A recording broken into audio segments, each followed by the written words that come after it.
I'm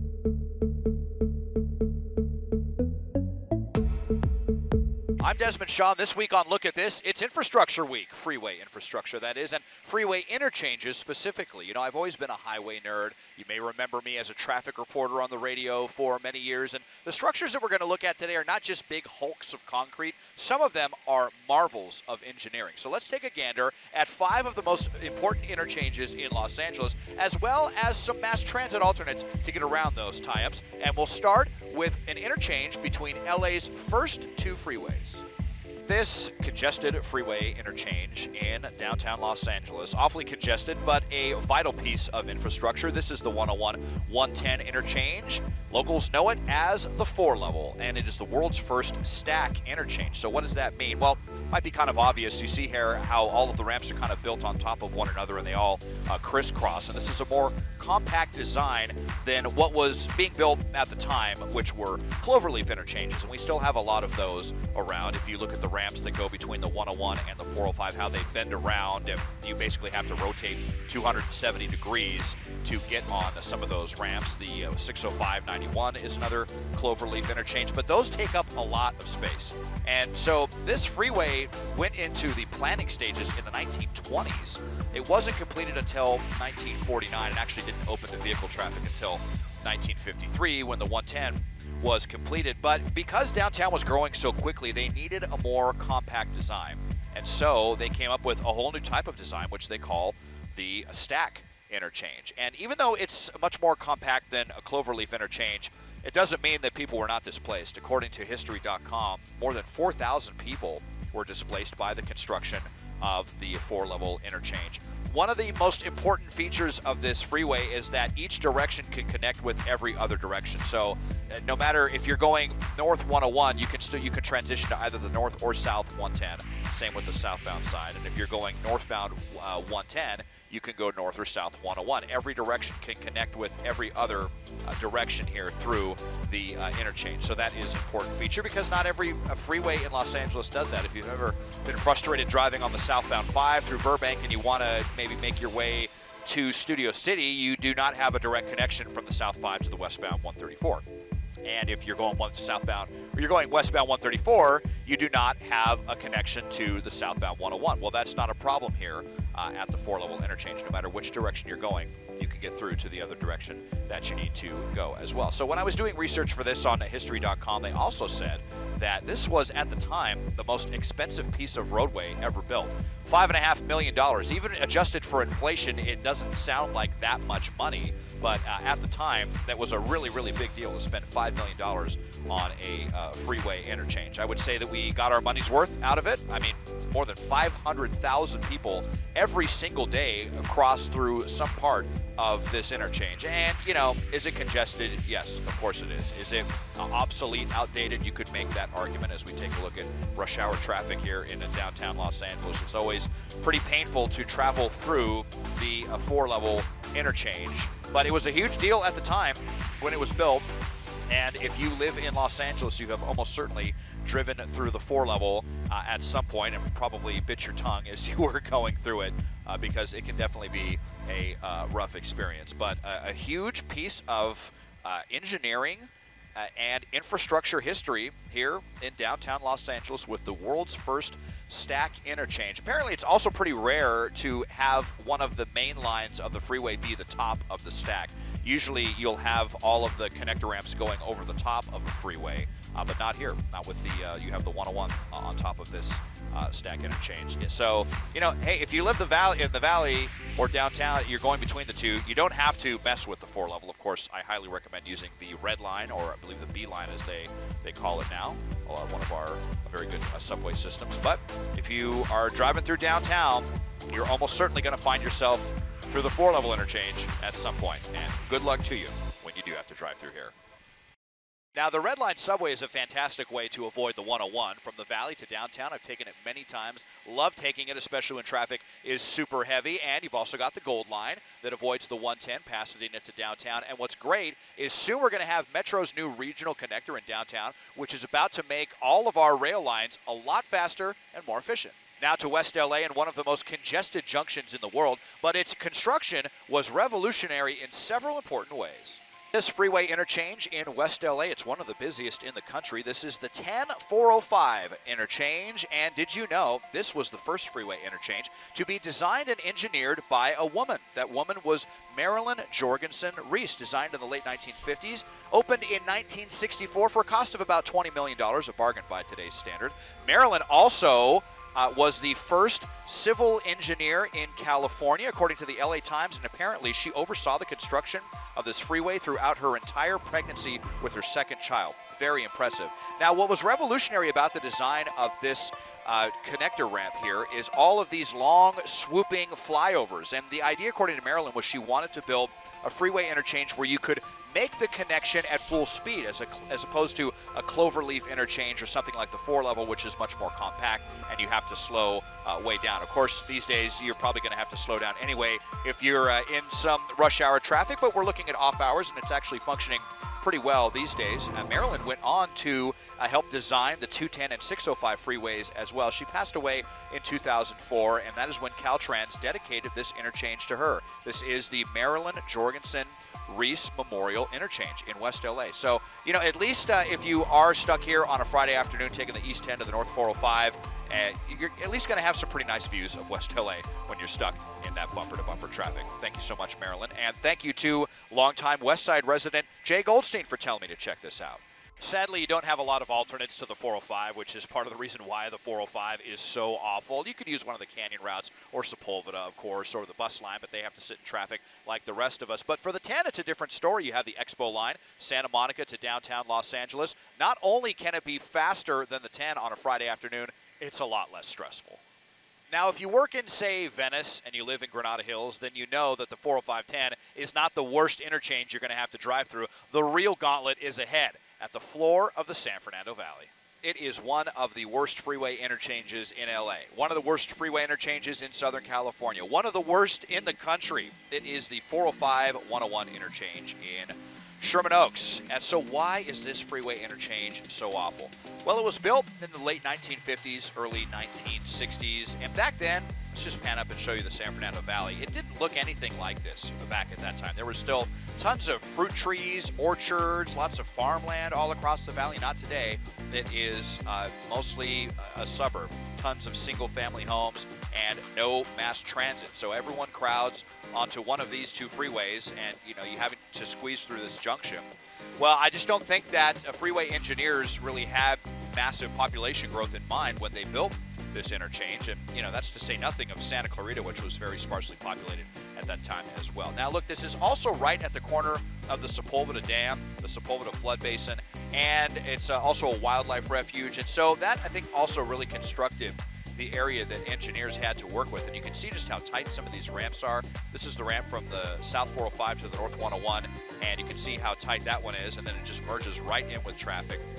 And you also have this clover leaf here from the North 101 to the South 405. In my opinion, this is the absolute worst ramp in all of Los Angeles. I will do anything to avoid this ramp. Even at off hours, I'll usually just exit Sepulveda and head down through Ventura Boulevard. If you live in Burbank, North Hollywood, and you're trying to make it to Santa Monica, good luck, because if you're trying to do that at 7 or 8 a.m., it is just absolute misery. So there was a big improvement project in 2007 right up in this area.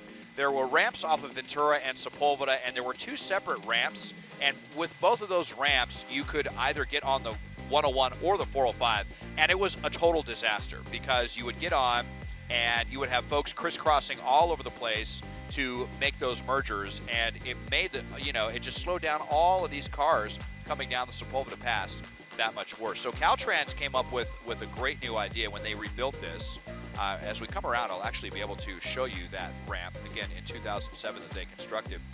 So now here it is right here. You have two separate entrances off of Sepulveda. So here's Sepulveda, and then you can you can see the sign as well. You have separate entrances to the 101 or the 405. And now that is all divided, you don't have people that are trying to crisscross all over the place, getting onto the main line of the 405 or make that merger with the 101. Everything is nice and separated. And even now, as we're just outside of rush hour, you can see that it flows quite a bit better. One of the other things that is very frustrating is you look at, here we're taking a look at the ramp from the North 405 to the North 101, and it comes in on the left side of the freeway, and you never want to have that. Freeway mergers function much better when they're on the right because, I mean, look, you have a slow-moving vehicle like this bus right here, which is now going to have to cut all the way to the right once they're able to. And you can see all of these little dividers here as well. Another issue was that folks that were getting off this ramp would try to shuffle all the way across the freeway and get off at Haskell, and that was a disaster. So Caltrans put up some little cones or permanent kind of pylons to prevent you from making that merger. So they've tried to make some piecemeal improvements, but there's just not a lot they can do. There's not a lot of room to work with. The residents of Sherman Oaks are extremely vociferous about any kind of changes. You know, they've been trying to get some kind of monorail or subway or light rail, maybe along the 405 to go over the Sepulveda Pass, and the residents of Sherman Oaks just are not having it. So this is kind of what we're stuck with, you know, and there's really no mass transit alternate to get around this. Even, you know, carpooling doesn't really help. You know, I was a traffic reporter for years, and even if you're in the carpool lane, it's just about as miserable as all of the other lanes. Now, there was another plan that Caltrans had. I was reading in the LA Times. They were thinking about rebuilding this South 405 to North 101 ramp, and they wanted to build another ramp here to go along with it so that you would have 2 lanes going across, and then they would basically end up right here past the Haskell exit, maybe even take over part of the top of the dam.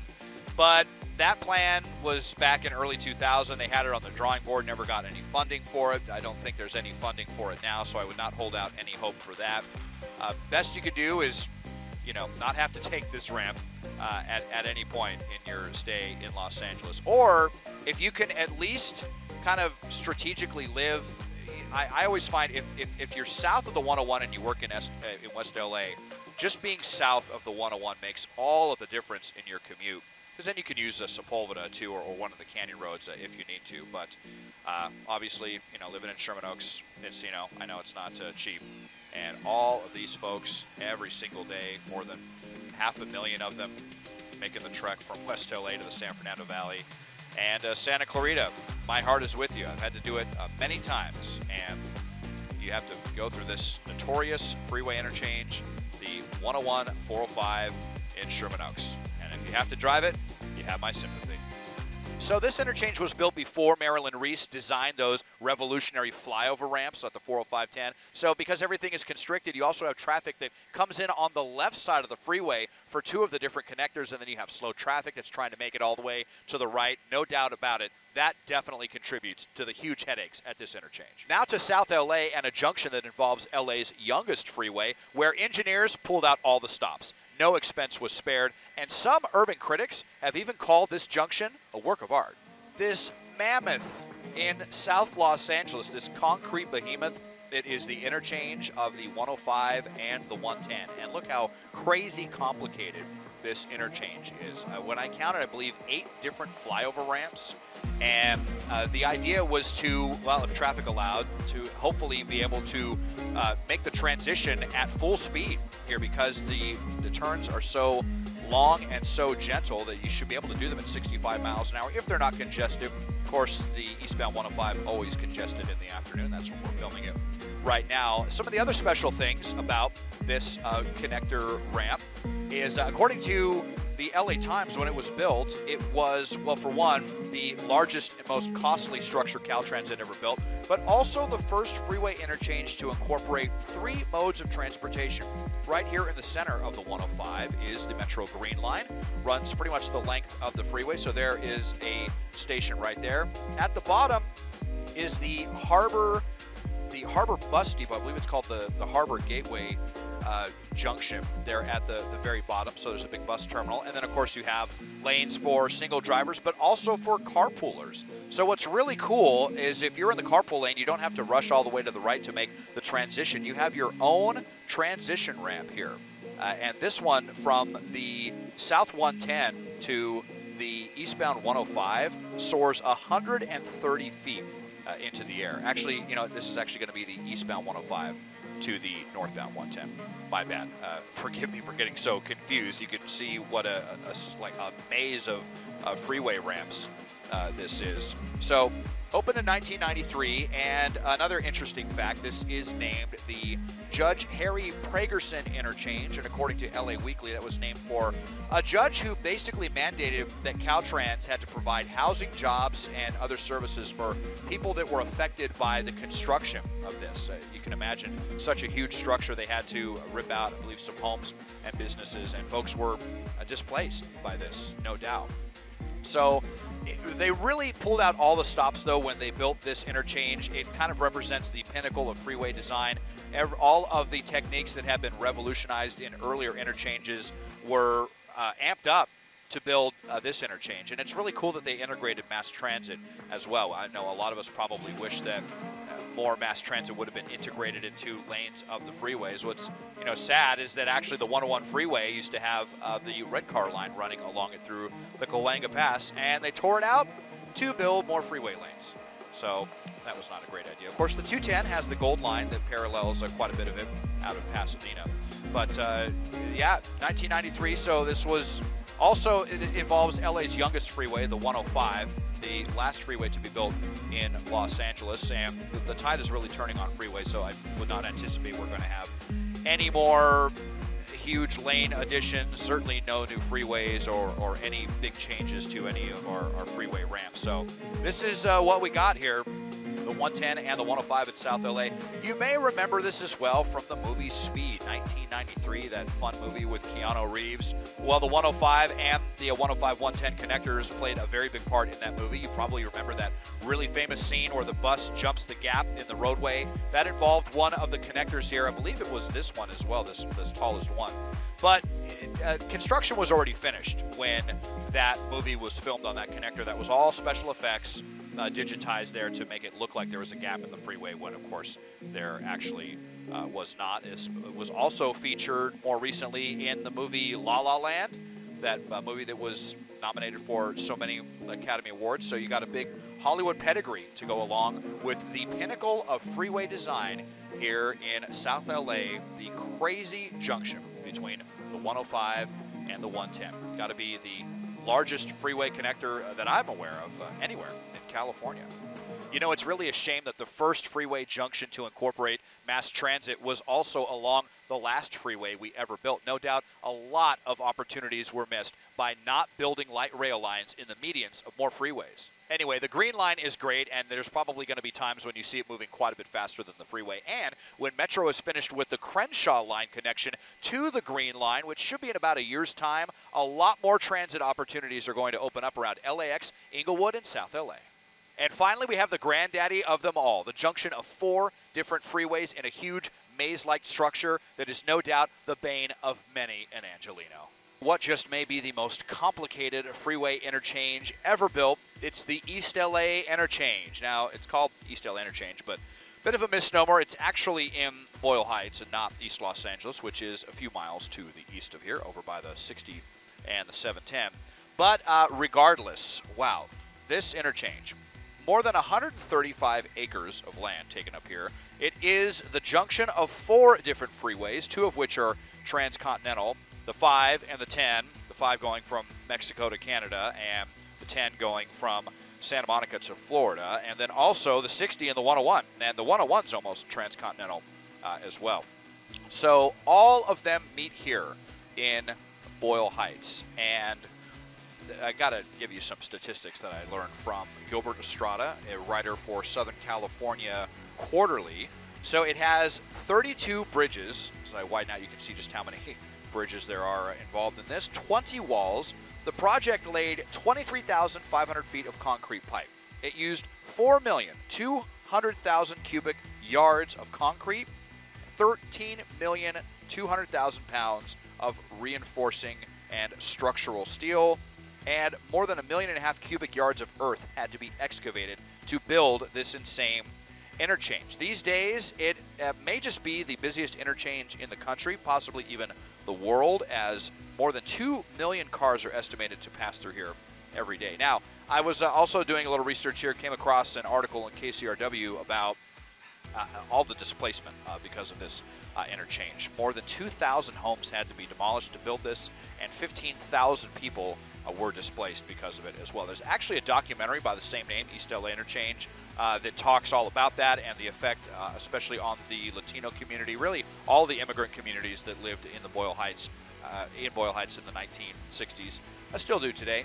And it was first constructed in 1961. Took a couple of years to build this this crazy road, and you know, it's just I still can't get over it. And I've driven through it so many times. Every single time I drive through this, I think, how can the 5 freeway go down to just 2 lanes as it goes through here? It is such a crazy thing to me that it goes down to just 2 lanes to make it over. Well, there you see somebody driving, well, cutting in a little bit, a little LA maneuver there. But yeah, just 2 lanes as you transition between the Santa Ana and the Golden State portions of the 5. And then you get through here and you're not done, because the 5 and the 10, of course, they squeeze together and they lead over here to an area called, it's kind of just called the San Bernardino Split, where they both come together, and then the eastbound 10 continues just a couple of miles to the north of there. And so we're filming this on a big getaway weekend on a Friday, and you can see the condition of the 5. Just an absolute disaster to have to drive.